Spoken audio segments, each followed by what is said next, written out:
Warahmatullahi wabarakatuh.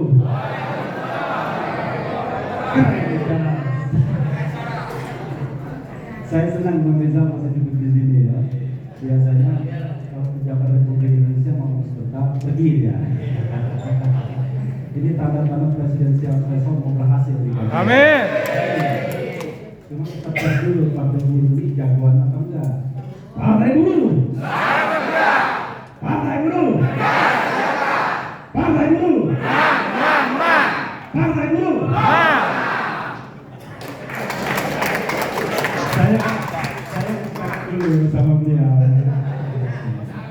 Jadi kawan-kawan semua partai buruh ya. Ini bukan soal lagi hukum soalnya. Ini soal politik saja. Jadi kalau kawan-kawan tidak bisa menggeruduk MK 10.000 orang, 20.000 orang, 30.000 orang, nggak akan goyang MK. Itu aja. Nah sekarang kira-kira partai buruh siap nggak? Awas ya. Siap-siap. Waktu sidang cuma 15 orang yang datang. Memalukan. Jadi setiap sidang waktu sudah pendaftaran belum ya? Mestinya pendaftaran itu sudah artnya ya kan. Tapi oke lah, waktu sidang pertama, soalnya MK pinter nanti. Lama-lamain sama sidang wah ini bakal kita digeruduk. Lama sidangnya nanti. Mestinya waktu pendaftaran itu sudah mulai. Karena terus terang kita ini dibodoh-bodohin MK terus, ya kan? MK minta mana argumentasi yang baru, mana argumentasi yang baru. Sontoloyo saya bilang. Argumentasi MK itu cuma 3 saja, dan itu tidak berubah sejak 2018. Satu, bahwa yang namanya presiden membutuhkan dukungan parlemen sejumlah kursi. Dua, yang namanya kita itu membutuhkan penguatan sistem pemerintahan presidensial. Yang ketiga, open legal policy, dan itu nggak benar semua, ya kan? Pertama, membutuhkan dukungan kursi di parlemen. Nggak ada hubungannya dengan presidensial threshold. Contoh hari ini misalnya, yang namanya Gerindra, mana dia? Boro-boro dia koalisinya Jokowi, lawan, tapi bisa juga dia ikut dalam pemerintahan, ya kan? PAN ikut dalam pemerintahan. Jadi tidak ada kaitannya dukungan kursi di parlemen dengan presidensial threshold. Kalaupun Anda tidak berasal dari koalisi pemerintahan, makasih Bang Willy, Prof. Siti Zuro. Ya, nggak apa-apa. Nanti kita lanjutkan setelah lain. Ya, jadi walaupun partai Gerindra nggak ikut, partai PAN nggak ikut, kemudian partai-partai dulu waktu zaman SBY pertama ada koalisi kebangsaan sama koalisi kerakyatan, lebih banyak koalisi yang yang tidak mendukung presiden, tapi akhirnya ikut juga, sama juga Jokowi periode pertama. Jadi sekali lagi tidak benar kata-kata MK yang mengatakan perlu dukungan kursi di parlemen yang dikaitkan dengan presidensial threshold. Fakta sejarah membuktikan nggak ada kaitannya.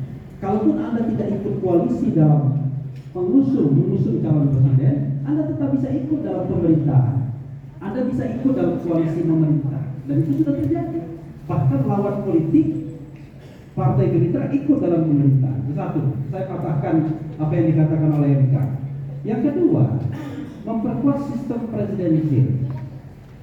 Saya nggak paham memperkuat sistem presidensial itu dalam pemahaman MK apa? Saya paham, Saldi pasti tahu. Tetapi kan kita baca putusannya saja, karena Saldi misalnya termasuk orang yang desain di mobilnya. Memperkuat sistem pemerintahan presidensial itu kan bukan memperkuat sosok presiden, tapi memperkuat relasi sistem presidensial, terutama antara eksekutif dan legislatif. Yang kita harapkan eksekutifnya kuat, legislatifnya kuat, maka kemudian akan ada yang namanya check and balances sebagai cita-cita yang dibuat oleh the founding parents kita ketika mengubah konstitusi. Nah, kalau sekarang kira-kira sistem pemerintahan presidensial kita kuat nggak?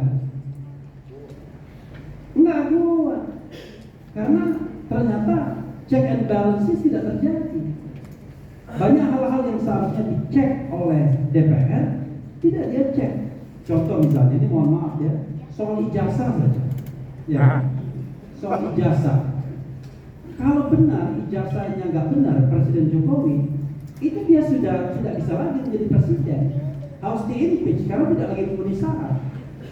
Baik itu misalnya dia memakai katakanlah dokumen yang tidak benar di tingkat apapun, karena banyak bisa masuk pintu masuknya, persyaratan minimal SMA misalnya, kemudian perbuatan tercela dan lain sebagainya.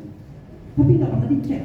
Padahal masyarakat, saya lah paling tidak ya, jangan mengatasnamakan rakyat, kan pengen kita, ini isunya benar apa enggak sih?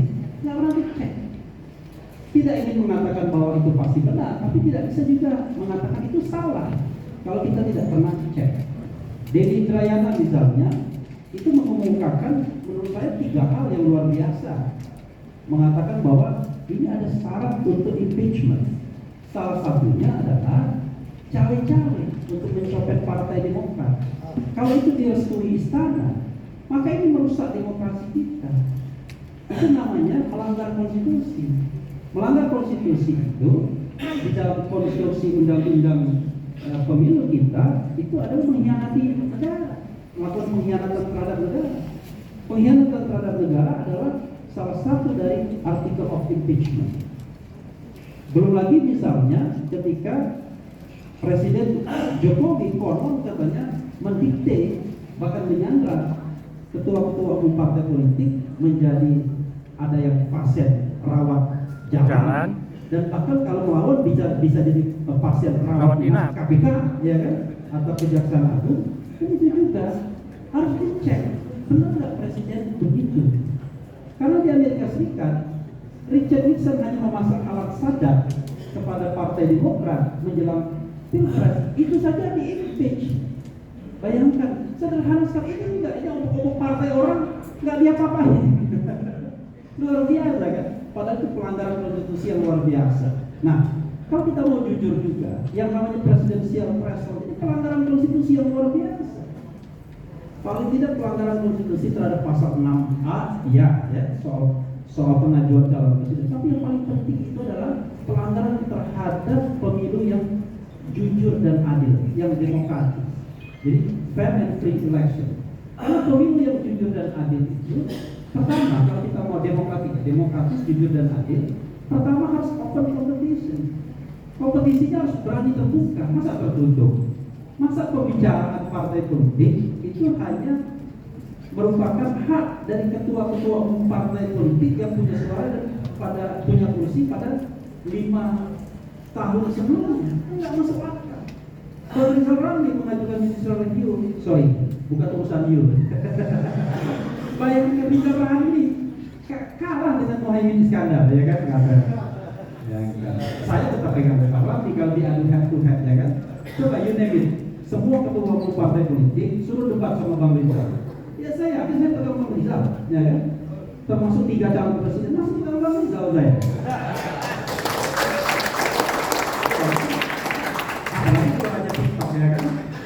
Saya mungkin bangun juga. Jadi kita ini mencari primus inter pares, orang yang terbaik di antara kita. Ya kan? Agama juga begitu. Jadi kalau kita cari pemimpin, carilah orang yang terbaik di antara kita. Nah, terbaik di antara kita tentu yang bisa menyelesaikan problem bangsa ini. Ya kan? Makanya saya sering sekali menantang Jakarta. Kira-kira apa sih keberhasilan pemerintahan hari ini? Ya kan? Di bidang politik misalnya, alhamdulillah di bidang politik ya, masih makin banyak orang yang salah ngomong sedikit masuk penjara dengan ujaran kebencian dan hoax, ya kan? Makanya saya menciptakan lagu berita bohong gitu ya. Jadi kemudian dalam bidang politik juga hak asasi manusia misalnya, Kanjuruhan, ya kan? KM 50 nggak dia apa-apain, ya kan? Mudah dan murah saja nyawa bangsa kita ini. Jadi padahal itu kan kalau orang Jawa bilang ketowel-wel pelanggaran hati. Nggak dia apa-apain. Orang luar negeri 1 nyawa saja melayang ribut, kita ratusan nyawa santai-santai aja. So di Kanjuruhan ada nggak yang sudah dihukum? Belum. Hah? Belum. Angin yang dihukum ya. Makanya saya ciptakan lagu juga, ratusan nyawa mati percuma karena gas air mata. tapi kita nggak bisa ngapa-ngapain, ya kan? Itu dalam bidang politik. Dalam bidang ekonomi, ini Pak Rizal lebih jago. Tapi alhamdulillah, utang luar negeri kita sudah 7.800, ya kan? Zaman SBY cuma 3.000. Peninggalan dari tahun 45 sampai SBY 3.000. Dan akselerasi pemerintahan Jokowi luar biasa, dari 3.000 jadi 7.800. Insya Allah nanti 8.000 berarti Bang Rizal akhir masa pemerintahan. Dibagi 270 juta rakyat Indonesia, maka alhamdulillah masing-masing kepala menanggung utang 30 juta rupiah. Yang kata orang beragama, insya Allah orang Indonesia tidak ada yang masuk surga karena masih menanggung utang. Dan tidak ada bisa yang mengklaim saya mampu membayarnya, ya kan? Biasanya kan begitu kan? Kalau almarhum punya utang, kami akan ini nggak bisa gitu. Jadi dalam bidang ekonomi, orang bicara tentang infrastruktur, tapi apakah pembangunan infrastruktur itu sudah membawa kepada kemaslahatan yang paling akhir, misalnya let's say misalnya harga barang dan jasa yang lebih mudah dan lebih murah dan kawan. Misalnya itu dalam bidang politik ekonomi, bidang sosial. Hanya dalam pemerintahan ini saja kita terbelah, ya kan? Cebong, kampret, kadrun dan lain sebagainya. Dan ternyata korbannya pemerintah. Saya baru ketemu sama buzzer yang kerjanya menyerang pemerintah. Memang katanya dulu kita dibekali oleh 100 yang aktif, 500 yang harus hidup, kemudian 1.000 hit and run. Boleh pokoknya dipakai sekali hilang. Dibayar antara 4 sampai 8 juta. Coba bayangkan. Target utama kita adalah Rizal Ramli. Wajarnya jadi timpe terus ya Bang Rizal. Sekarang kita yang akan ditimpe, ya kan? Coba bayangkan. Sekarang ini kayak apa? Ya kan?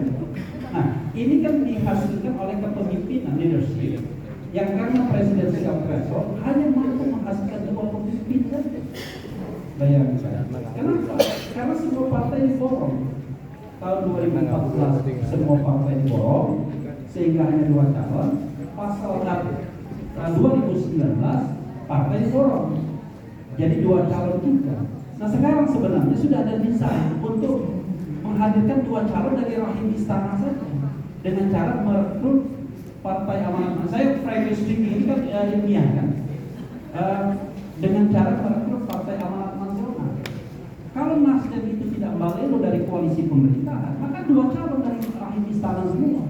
Kenapa begitu? Karena tertinggal Demokrat dan PKS hanya 19,sekian% kursinya, tidak cukup untuk mengajukan calon presiden dan calon wakil presiden. Dan itu desain yang sudah dirancang, ya kan?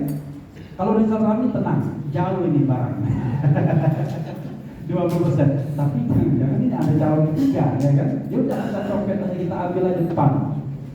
Begitu PAN diambil, harapannya koalisi yang 7 partai parlemen itu solid. Ternyata ada yang nyimpang sedikit, makanya kemudian agak gonjang-ganjing juga dengan 3 calon.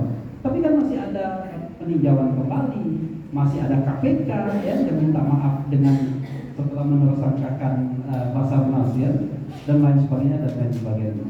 Maka sekali lagi saya sangat mendukung perjuangan Partai Buruh dan saya merasa terharu karena ternyata barang ini masih hidup lagi untuk diperjuangkan.